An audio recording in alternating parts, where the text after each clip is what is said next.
Wabarakatuh. Alhamdulillahirabbil alamin.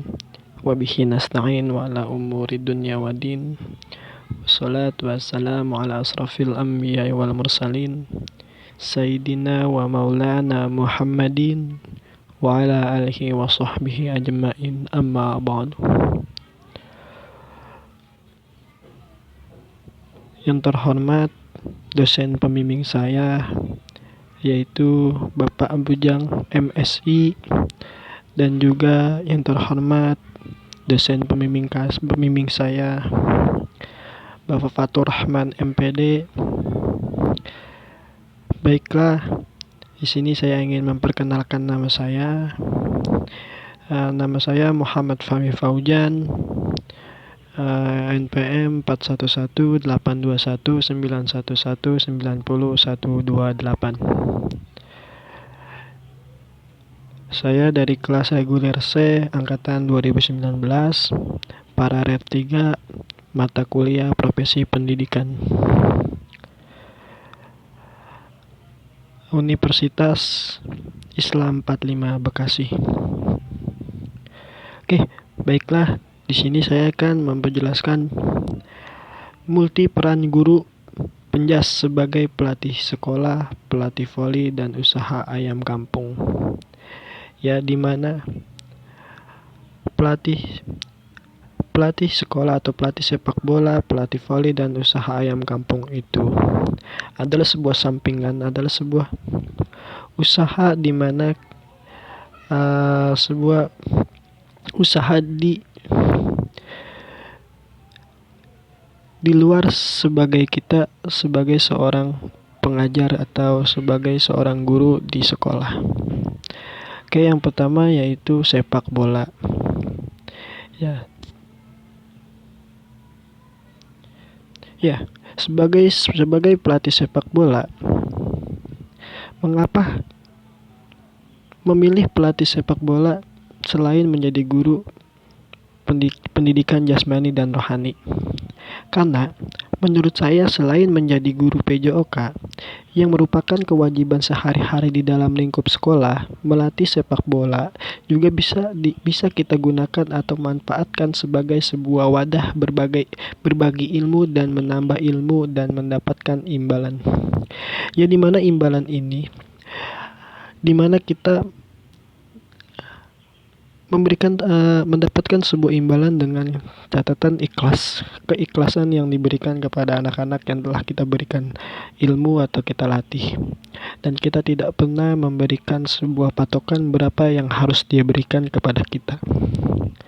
Tujuan kenapa kita ingin menjadi sebuah pelatih, karena memang di dalam sebuah sepak bola itu termasuk sebuah olahraga, di mana olahraga sepak bola tersebut dipelajari pula di pelajaran sekolah, dan juga termasuk ke dalam olahraga yang memang yang banyak digemari oleh para kalangan dari usia dini hingga usia tua.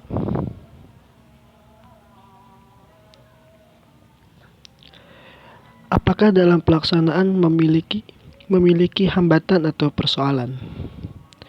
Pemain yang dimana ketika kita melakukan sebuah atau menjadi sebuah pelatih, ada beberapa hambatan yang memang ada di dalam sebuah lapangan. Yang pertama, pemain yang ngaret atau pemain yang tidak disiplin dalam waktu ketika datang untuk berlatih. Yang pemain yang tidak tepat waktu menghambat pemain lain ketika bermain bola, karena bisa mengulur atau membuang waktu pemain lain. Lalu yang kedua, ada kondisi lapangan yang tidak mendukung. Nah, kondisi lapangan yang tidak mendukung di sini, di mana lapangan adalah salah satu tempat yang digunakan untuk aktivitas bermain sepak bola. Jika lapangan tidak mendukung atau becek atau tergenang air karena terjadi hujan, maka pemain mendapatkan kesulitan ketika berlatih sepak bola. Lalu yang ketiga, pemain yang tidak bisa bekerja sama dengan baik. Ya, di dalam sebuah permainan sepak bola, Kerjasama adalah kunci sukses para sebuah tim dalam permainan sepak bola.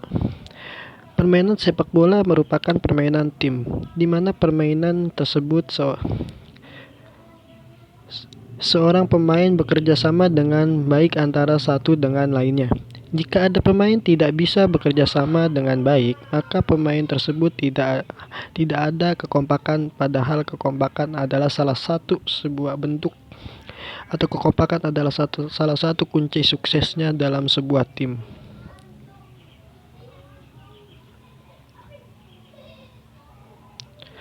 Lalu yang ketiga, bagaimana jika pertengkaran di antara pemain dalam satu tim?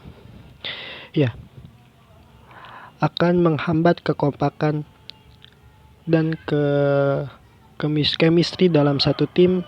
Lalu yang kedua, menimbulkan rasa canggung di dalam satu pemain dengan pemain lain. Lalu yang ketiga, hilangnya komunikasi di dalam satu tim.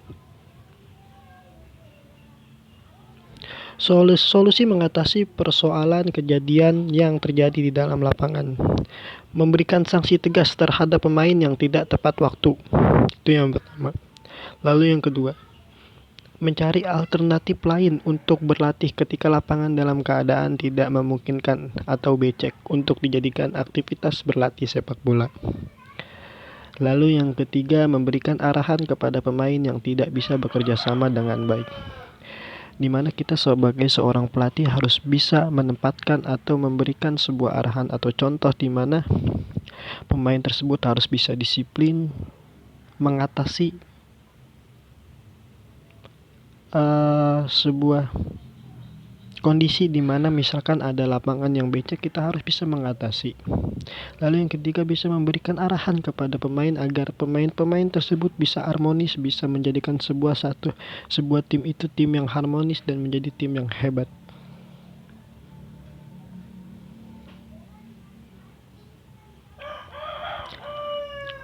Ya, selain menjadi pelatih sepak bola, di luar dari mengajar atau di luar dari guru sekolah atau guru olahraga di sekolah, kita bisa menjadi guru eskul pelatih bola voli. Mengapa memilih pelatih bola voli selain menjadi guru pendidikan jasmani dan rohani? Karena menurut saya, selain menjadi guru PJOK yang merupakan kewajiban sehari-hari di dalam lingkup sekolah, melatih bola voli juga bisa kita gunakan atau manfaatkan sebagai sebuah wadah berbagi ilmu dan menambah ilmu dan mendapatkan sebuah sampingan atau imbalan yang memang imbalan tersebut bisa membantu ekonomi kita.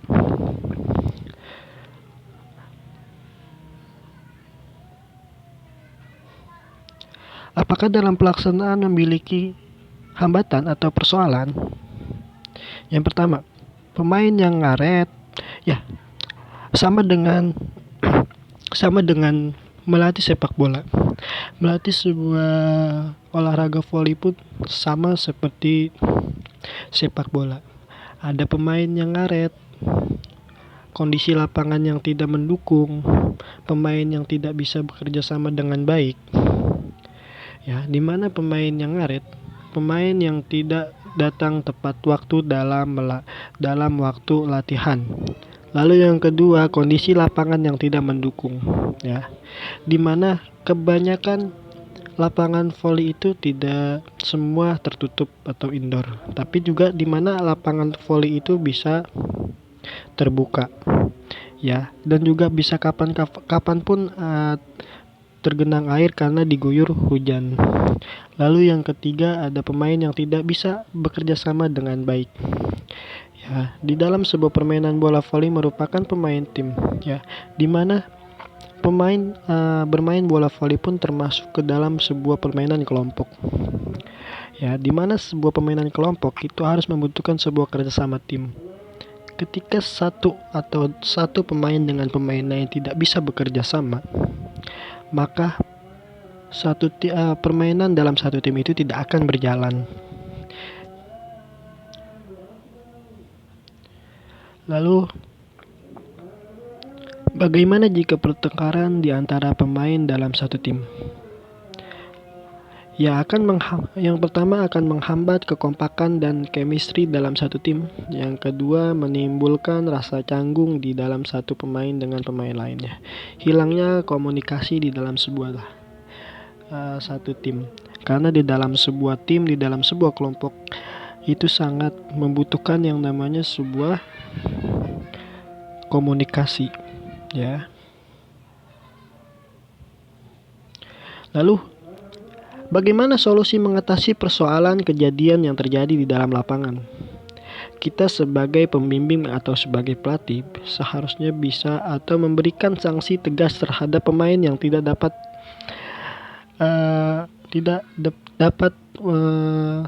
datang tepat waktu. Lalu yang kedua, mencari alternatif lain untuk berlatih ketika lapangan dalam keadaan tidak memungkinkan untuk dijadikan aktivitas berlatih bola voli. Ya, karena tidak mungkin ketika hujan deras kita tetap bermain bola voli di luar. Kita bisa menggunakan alternatif seperti di dalam ruangan dan sebagainya. Lalu yang ketiga, memberikan arahan kepada pemain yang tidak bisa bekerja sama dengan baik. Ya, fungsi pelatih di sini kita harus memberikan sebuah arahan bagaimana pemain dengan pemain satunya bisa berkomunikasi dan bisa menjadi sebuah kelompok, di mana kelompok itu menjadi sebuah tim yang bagus. Ya, selain melatih sepak bola dan juga melatih voli, di luar dari sebuah olahraga atau dari menjadi sebuah guru olahraga atau guru, ada kala kita bisa menjadikan usaha ayam kampung di masing-masing rumah. Nah, karena memang kita tahu usaha ayam kampung kita bisa lakukan dengan skala kecil-kecilan, di mana usaha ayam kampung ini bisa membantu perekonomian kita ketika kita membutuhkan atau terdesak kebutuhan. Mengapa memilih usaha ayam kampung selain menjadi guru jasmani dan rohani? Karena menurut saya selain menjadi guru PJOK yang merupakan kewajiban sehari-hari di dalam lingkup sekolah, usaha ayam kampung merupakan pekerjaan sampingan untuk menambah pendapatan.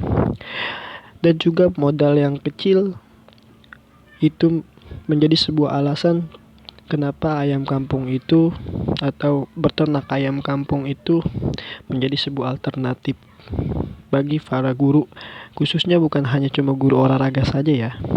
Nah, di sini pun bisa seperti guru apapun itu, guru bahasa Indonesia, guru dan guru-guru lainnya. Ya, di mana apa manfaat dari usaha ayam kampung? Ya. Apa manfaat dari usaha ayam kampung? Yang pertama, pertumbuhan lebih cepat sehingga bisa dipanen lebih cepat. Yang kedua, ayam kampung bisa digunakan sebagai ayam daging ataupun ayam petelur.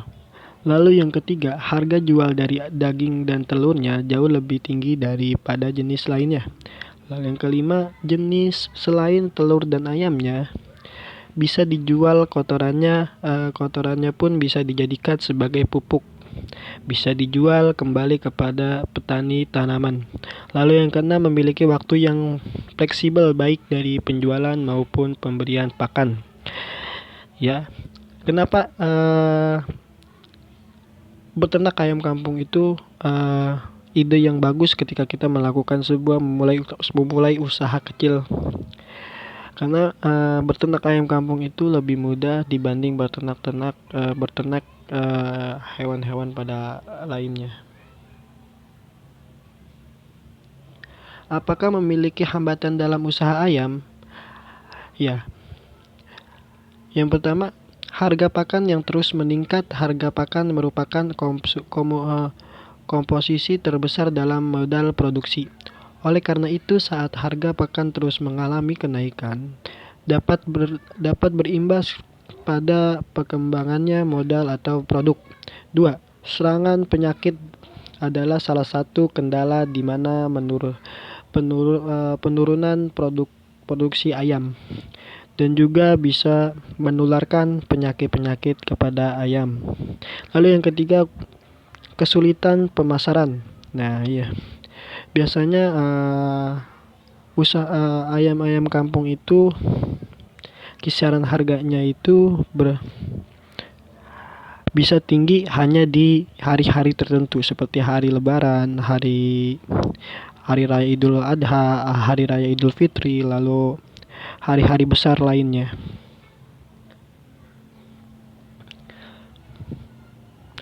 Lalu bagaimana solusi untuk mengatasi hambatan? Ya. Harga pakan yang meningkat bisa dibatasi dengan penggunaan sebagai jenis bahan alternatif untuk membuat ramuan pakan. Saat ini sudah banyak informasi mengenai bahan pakan alternatif yang bisa digunakan. Ya, selain diberikan pakan, ayam kampung bisa dilepas atau diberikan kebebasan untuk dia bisa mencari makan sendiri di alam bebas. Jadi kita tidak kesulitan ketika kita tidak mempunyai sebuah pakan. Dia bisa cari pakan sendiri dan dia bisa mandiri untuk bisa mencari makannya sendiri. Lalu yang kedua, serangan penyakit adalah hambatan terbesar penurunan produksi ayam. Hal tersebut bisa diatasi dengan pemberian vaksin yang tepat. Selain dari pemberian vaksin, serangan penyakit bisa dicegah dengan pemakaian teknik pemeliharaan yang baik. Selain itu juga kita bisa memberikan jamu-jamu atau memberikan sebuah ramuan-ramuan alternatif atau ramuan-ramuan tradisional yang kita buat sendiri. Lalu yang ketiga, kesulitan pemasaran peternakan memang dituntut untuk bisa berternak dan memasarkan hasil ternaknya. Pemasaran tidak bisa mengandalkan pengepul ayam yang biasanya diberikan harga murah, namun bisa dengan cara bergabung bersama peternak ayam lainnya untuk memasarkan baik di wilayah maupun di luar wilayah.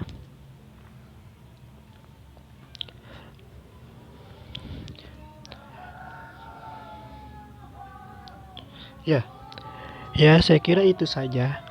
Beberapa profesi-profesi yang bisa kita lakukan ketika kita berada di luar jam pelajaran, ketika kita menjadi sebuah guru atau menjadi sebuah pengajar. Ya, itu aja, kurang lebihnya saya mohon maaf. Wabillahi taufiq wal hidayah. Wassalamualaikum warahmatullahi wabarakatuh.